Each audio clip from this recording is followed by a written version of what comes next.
Hello and welcome to episode 4 of the Reimagining Work podcast with Roger Nort and John Wenger, speaking across the English Channel. And episode 4 is entitled Planet Social Business. And you and I, Roger, have had many conversations about social business, and I think it would be useful to structure today's conversation around some of that and see if we can condense it to around about 30 minutes. I guess the starting point for the title came out of one of our conversations, and a picture came to me of a whole planet that I'm not sure I've actually visited. And this sort of metaphor of planet social business came into my head. And I suppose the first question that I sit with when I think about the term social business is, what does it actually mean? And if there are some things called social businesses, what would we call businesses that are not, quote, social? Well, to answer the last question, it's just a business. So there's not much to it. They just do what they need to do and get on with it. And so I guess that's just a pretty boring planet if you want to. And once you get into the social business area, if you will, or the planet, if you will, it all gets very much more interesting. And I think, especially for employees, a lot more rewarding. So just as a naive in this sort of area, what roughly would you say was the proportion of businesses which are social and not in the modern workplace? I think you're looking at like a 20-80. 20 social and the rest not. Yes. Having said that, there's obviously a tremendously large amount of shades of gray, and where you have at one end of the spectrum, you have a business that is as old school, command and control, and rigid as they were at the beginning of the industrial age. And then at the other end of the spectrum, you have businesses which are trying to be completely social and innovative, and living on the edge, on the far edge of. So I guess this is where I tap in to social business, not coming at it from say a technological background, but more the work I do is around developing, people developing themselves in relationships. So that's the social aspect of it. It's the innovative thing that you've just mentioned, which is where I get interested and think that I partly belong to that tribe of people generating greater social business in the world. Yeah, okay. So that would be the one end where they're highly innovative. You've mentioned command and control, so there's something in there for me which says social business is something quite revolutionary, moving away from old industrial structures and mindsets of how businesses get set up. Yeah. Okay. It's very fundamental to begin with, and for instance, it's especially difficult for businesses that are very old and very traditional. Family businesses, for instance, have a very hard time making a switch into. You can call it social business, but having difficulty switching to the 21st century in general. If you take the definition of a definition of social business, and you take Peter Kim's definition, he says social business draws on trends in technology, work, and society.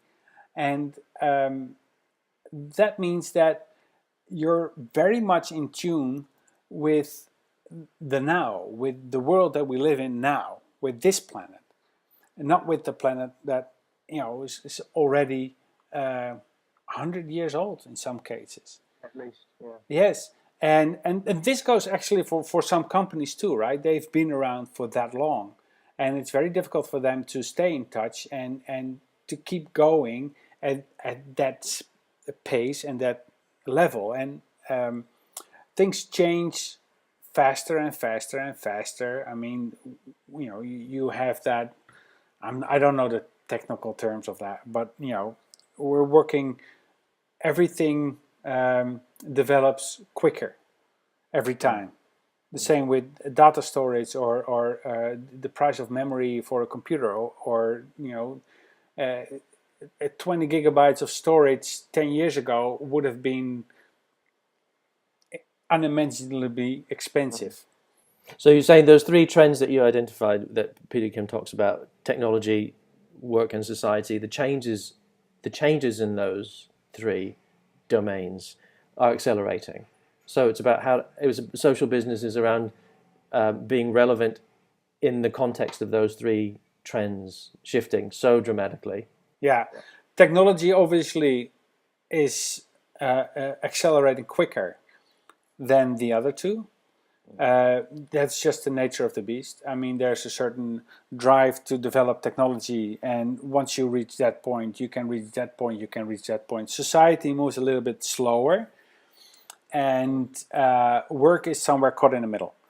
But the changes in society can happen fast. You've got these jumps that you have, and the latest jump that we've had was since the 2004 2005, and we've entered the social era, right? And we've already entered the digital era, but now we're in the social era, and it's changing the way that we communicate with each other, that we see the world, that we get our information, and the way we share information. It's just, I mean, the fact what we're doing now, I mean, we would not have been able to do that 10 years ago. No, it would have been unthinkable, really. That I wouldn't have considered it as possible. It's just not. And I mean, we could have recorded some sort of broadcast, but chances are we would have been. It would have been necessary to be in the same room, or we used to like a phone in order to make the connection. Doing it the way we're doing it now is just. I mean, 10 years ago, forget about it. You would not have been able to do that, and but we are getting comfortable with it pretty quick, and that means that people get used to it and people want it because it's the way we communicate these days. I mean, my father-in-law, he might not. It's a big deal for him to send an SMS, to stay in touch, or even open an email. I mean, it's a challenge, and for us, but it's getting so much. Well, for me, even more than maybe for you, and so that's technology, and business have to keep up because society is the sharing. It's supported by technology, and it's translated in the way we work. Okay, let's focus a bit on this bit here. When you said businesses need to keep up because, and I think it's the because that a lot of people get stuck. If you're suggesting that majority of businesses would not be in the social realm yet, I'm thinking of two people very close to me in my life. One of whom has reached the milestone of 70 years and delights in learning how to send a Pix text to me when she's out and about. The other person is younger than me and is a bit like King Canute and tries to keep the tide of technology back and sounds a little bit like a great-grandmother. And in the old days it was easier. We didn't have mobile phones. And I get a little bit frustrated sometimes when I don't get a text responded to, for example.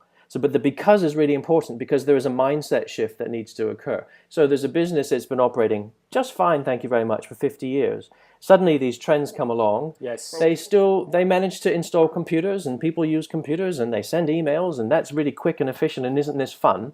So why would I invest any more of my time and effort if I'm running a business in making that shift and migrating to planet social business? That's the important question. Why? Well, do you remember that funny thing called telephone when it came out?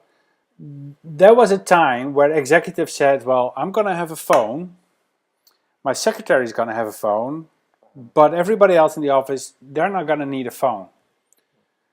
And because, it's fancy, it's technology is nice, but you don't need it. Same thing happened with email. The executives, they wanted to have email because it was a fancy new thing, and but the workforce, they could use paper, right? I mean, there even was a time where even Bill Gates said, like with I don't know, like a 10 megabyte memory thing, like we're never going to need more than that. And Yeah. and now, I get a hard drive of 3 terabytes, and there's always a level of resistance with every new step in technology that we have, always. And but it gets accepted anyway. And you're going to see the same thing with Google Glass at some point. Everybody's going to go like, 10 years time, everybody's going to be recording whatever. You're going to have the feedback on your glasses, and it's just going to be mainstream. And as far as businesses go, yes, no, you don't have to, sure, but your competitor does. And if they're going to use the same technology, I mean, if you want to send a letter to a client and it's going to go via regular mail and it's going to take 2 days to get there, and your competitor sends an email and it takes a split second to get there, who do you think the client is going to be more inclined to work with? It's going to be you who sends the email, because it's just, and that kind of translates back to the whole evolution that we have as a society, because animals tend to evolve over millions of years. Humans have the capacity to change their environment overnight, and which is very interesting, because if you follow the technology, you always have something to look forward to. I mean, it's fun, but it's also very scary, and it also demands that humans stay in touch with that technology. And of course, you create a gap with people who don't stay with the trends, or people who choose not to play. I mean, your statement, humans can make a change to their worlds overnight. Can we make a change to our mindsets overnight is the key one. Because I've come back to your question about command and control. You see, in command and control land, there's a lot of vested interest in not giving up command or control. If you're somebody who has a little bit of that in your business, so why, if I'm running a business, would I want to give that up and release? Because you talked about it being on businesses being on the edge of innovation. Why would I want to release that? Why would I want to give up command and control of what goes on in my business? The again, you get to some fundamental level, because otherwise you get way too deep into it. But if you let people, chances are, right? I mean, there's no guarantee, but if you let people collectively work on a problem, they're going to solve it.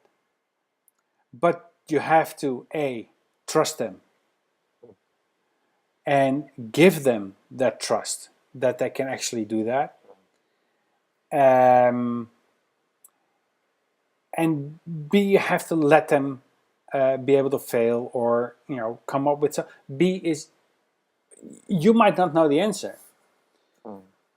There's a reason why any president or whatever has a staff, because they help him with digesting the amount of information that comes in. There's no way he can do it alone, especially if you have a large company. There's no way you can absorb everything alone. You cannot micromanage everything within a company, and you can only set the broad business goals, and then you have to trust your managers to work that out. Yeah, I mean, right now you're preaching to the converted, because this is where I tap in, and I'm absolutely, passionate about workplaces being places where power and control is far more dispersed throughout. It's not held in the hands of a few people at the top. I'm absolutely behind you on that. It is in combination with transparency, right?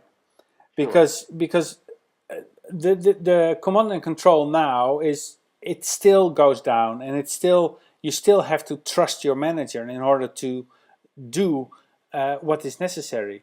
But in the current structures, you have to blindly trust them. because you can't control them as you would like to, or you don't have. So it's a two-way.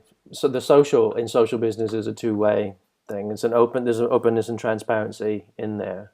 Absolutely, it's no mirror. It's not like a one-way mirror or something. It's just a pane of glass, and it's not even bulletproof. It's just a window, and it goes both ways. Yeah, so you're kind of hinting at some stuff that I've written about in the past around leaders and managers reimagining what it means, like reimagining the job description, if you like, reimagining what it is that their role consists of when they walk into the workplace every day. Yeah, okay. So it is quite a revolution.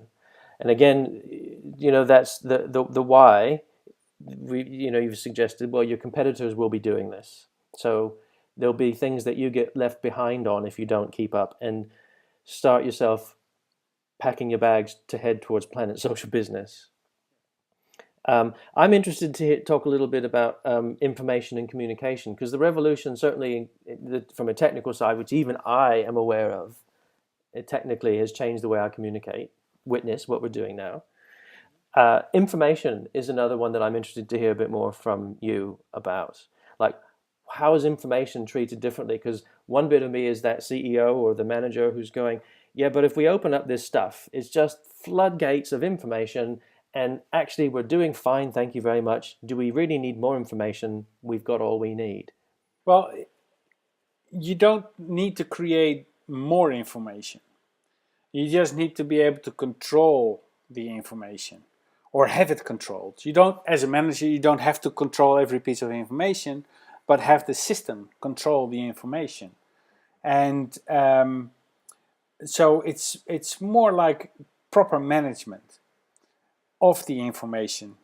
I mean, if you have Holland, for instance, right? I'm Dutch. I was born there, and we all know part of the Netherlands is below sea level.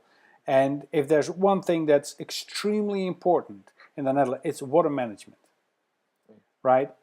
Every day, 24/7, every waterway, or it's all managed. And because they have to, because if they don't, it's going to flood within a matter of weeks. I think it's really it happens really quickly. If you use the water metaphor as your information, the Netherlands have control over their information very well, and it's part of their survival. And but they're not creating more information, right? There's a finite amount of information. Obviously, a company creates information as it goes along, but you don't have to go out and make even more information. You just have to control it better, like a waterway, and make sure that it flows where it needs to flow, but that you can stop it where you need to stop it, or where you can collect it where you need to collect it. And it's a tagging thing, if you will, and it just makes sure that the information that's out there, that it's findable, and it's like searchable, it's findable. People can find the information that they need quicker than they would be able to do it now. And it's not just one person that holds onto the information, right? The hoarding of information by certain people on Planet Social Business, if you will. I mean, the information flows freely, and but the employee will only get the information that he or she needs. All the rest is not important, and he doesn't see it because it's outside its small realm of interest. But once he needs something from that pile, or from that lake, or whatever you want to call it, he can reach in and just grab it and use it. And in order to progress his own work. So it's not necessarily more information, it's just a better control of the information. And certainly developing capabilities around managing information for oneself. I mean, I was thinking just there as you were speaking about Harold Jarchi's work around personal knowledge management. I read a really interesting and very well written, as usual, blog by Richard Martin this morning around that work. So it is about developing the capabilities to manage information, because otherwise we will individually be overwhelmed by the flood of it. I mean, it stands to reason that if you unleash this amazing technology called email on people, everyone's going to use it. And I'm going to spend half my day, if I'm a manager, say, It's a prime example of an uncontrolled flood. That's yeah, right? yeah. I mean, there's no control, and well, some people control it very nicely. They have all the filters, and it goes straight into the appropriate folders, but some just have like one huge mailbox and go like no, whatever, and it's just an endless flow. Yeah, and it's just an endless flow of information, and it's completely uncontrolled. And what you get, I mean, if the levee breaks. Yeah, and you need to have a level where you don't get overwhelmed, because I think it's a very fine line that you cross and suddenly you go into overwhelm and your productivity. I mean, I think about speaking about myself. My personal productivity just drops if I just have a sense of overwhelm, if I've been involved in a project or something, and suddenly I get too much, and suddenly it feels like I'm not capable of doing anything. So there is something around, again, that's related to that mindset shift of what is it that you need to do to prepare yourself to go and live on Planet Social business? What are the capabilities? Well, email is a very nice example of that, because it kind of cuts both ways. And it's the bad kind of cutting that it does. At one end, yeah, well, it's a dull knife, rusty. And on one end, you have the amount of information, which is a continuous flow of usually very unimportant things, but they need your attention anyway. And most of it, well, in some cases, all of it, can be dealt with in another way, more productively. And the other bad side of it is that all the information that is stored in that email system is lost, because the only one that has access to it is you. Nobody else does. And sometimes there's a lot of information in there. There's documents in there. People use it sometimes as document storage. They need a certain document. They search through their email in order to find that document. Hello. And, yeah, it's not very clever. I'm sorry. I had different ways of working when I was working in concert with a team of 5 or 6 people. I'm working right now for myself and on my own, and I kind of see it as a good enough system. But I know exactly what you're talking about when you describe that. Very often my email box is my document storage box. But you can find stuff. Yes. Right? But dare not work with somebody else. That's right. It's a little bit like the don't tidy my mess, I know exactly where everything is. Exactly. And if you're in a one-man show, then it's not very efficient, but it's not a huge big deal. But when you're in a company, especially when you're reaching like 5,000 people, I mean, the amount of information that's just gone, and that's corporate property, right? I mean, it's intellectual property of the company. And it's collectively probably very useful as well. Beyond the legality of it, there's the usefulness of it. It's extremely valuable, because if you put it all together, I mean, there's, especially within larger companies, there's people inventing the wheel over and over and over and over and over again. There's meetings being held which are completely useless because the information is already there, or somebody already solved the problem in some cases. Right, or you can narrow it down, or you can structure it better with the information available, but you can't find the information. So, when you put the information in a central repository, and you make it findable, searchable, and taggable, and you do it in a platform which is, and now we're talking just about the available technology, right, and working with that technology. We're not even talking about being structured in your work, doing it continuously, or talking about communities or other powers that we can use in order to get a certain unity within the company and more engagement of the employees. This is just information that you're talking about. be that as may, information is probably is the most valuable thing a company has next to its employees. It's certainly more central to the way a business or the resources a business needs to operate compared to 100 years ago when we used to make widgets in factories. I'm generalizing, of course, but when information is our currency, then it seems sensible that you would need to have ways of managing information, which is entirely different of managing an assembly line or something like that. Now, there was a quote in the foreword of your book, which is, you cannot opt out of being a social business, which is it's a challenging statement that suggests that say roughly 80% of businesses which aren't there yet, they will be unable to resist the tide, if you like. That we cannot stop the tide. We cannot be King Canute and stop the tide from coming in. I'm also aware that our time is running out, but I think there's a further conversation that would be useful to have around that. If you can't opt out of being a social business, if that's true, then how can people begin to familiarize themselves? Because all the things you've talked about, I have pictures of just this huge plethora of technologies and useful tools and techniques and ways of operating. But I think the first bit is, so what would be the first phase that a business might need to undergo? It's a bit like going into a restaurant where you just cannot choose because the menu's too big. How do I, if I was trying to make my journey there to Planet Social Business, what would be some of the early things that I would need to familiarize myself with?